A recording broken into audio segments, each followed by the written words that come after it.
What would happen if we descended to the deepest place on Earth? Well, today we're diving right into this cinematic explainer to begin our descent into the absolute most extreme, mysterious environment on our entire planet. It's a journey that pushes the absolute limits of human engineering, and really, our biological understanding. Using the latest scientific data, we're going to map out exactly what that plunging journey into the abyss actually looks like. Journey to Challenger Deep, the Mariana Trench. Our descent takes us down into the western Pacific Ocean, right near Guam, plunging into a massive scar in the seafloor, the darkest depths of the Mariana Trench. To put the immense, almost unimaginable scale of this place into perspective, imagine taking Mount Everest, literally the highest peak on land, and dropping it straight down into Challenger Deep. Not only would it fit perfectly, but you'd actually still have over a mile of ocean left above the mountain's summit. It's just wild. So exactly how deep are we talking? Recent submersible missions using super precise acoustic altimeters and pressure sensors measured this awe-inspiring depth at exactly 10,935 meters. That's roughly 6.8 miles straight down. And getting there means facing lethal environmental hurdles that no human body could ever withstand on its own. Darkness, cold, and pressure. Conditions of the abyss. As we pass the 200-meter mark in our descent, the light from the surface just starts to rapidly dwindle.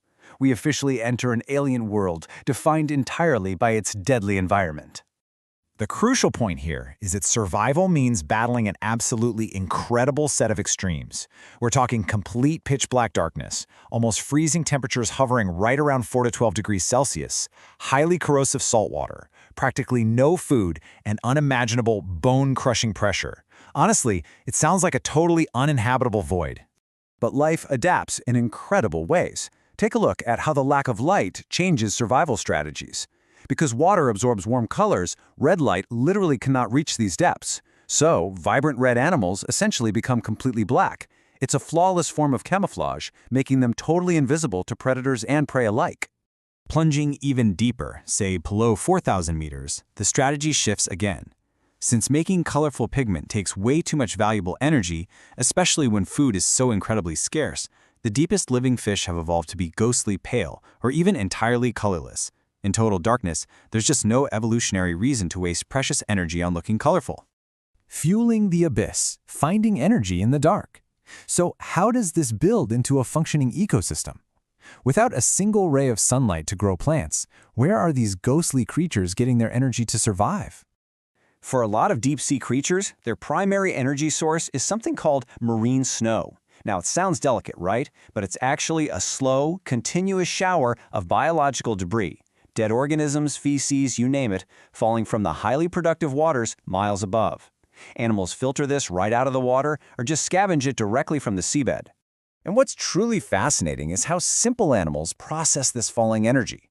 Things like sea cucumbers act like deep-sea vacuums. They ingest the mud, extract whatever tiny bit of nutrition survived that massive drop, and then beautifully cycle those essential nutrients right back into the ecosystem. But scavenging marine snow isn't the only way to survive. Down at cold seeps in hydrothermal vents, life relies on chemosynthesis. This was a massive, groundbreaking discovery back in 1977. It proved that life can be fueled entirely by chemicals escaping the Earth's crust. So, instead of sunlight, bacteria use inorganic chemical energy from things like sulfides and methane to make food. It literally rewrote our understanding of biology. Surviving extreme environments, bizarre adaptations. All right, we know what they eat, but how do they physically adapt to handle the freezing cold and that crushing pressure?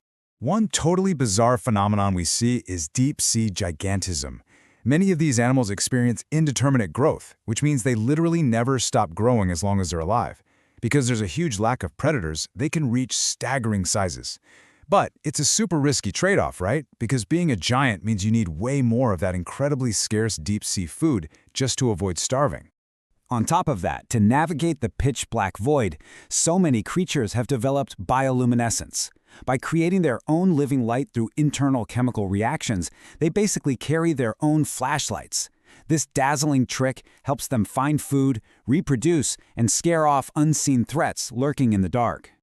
The unmapped frontier, what scientists still do not know. Despite these mind-blowing discoveries, our descent ultimately brings us face to face with the haunting reality of our own ignorance about our own planet. You see, mapping the seafloor takes expensive ships, slowly tracing the water with multi-beam sonar. To put that in perspective, it would take a single ship about 1,000 years to finish the job. Because of that, only slightly more than 23% of our global seafloor has been mapped in high resolution. The vast, vast majority of it is just completely blurry and mysterious to us. Because of this, scientists are still completely in the dark on so much. They estimate roughly 2/3 of all marine species haven't even been discovered yet. We don't know the true biological purpose behind a lot of glowing life forms. We've explored less than a fraction of a percent of unknown underwater seamounts, and there could be incredible untapped medical compounds hidden in ancient deep-sea sponges just waiting to be found. The ocean makes up the largest living space on Earth, holding secrets we can barely comprehend. At the deepest place on our planet, there is complete darkness and enormous pressure, yet life still survives. Which leaves us to wonder, what else is waiting down there in the dark, just out of sight?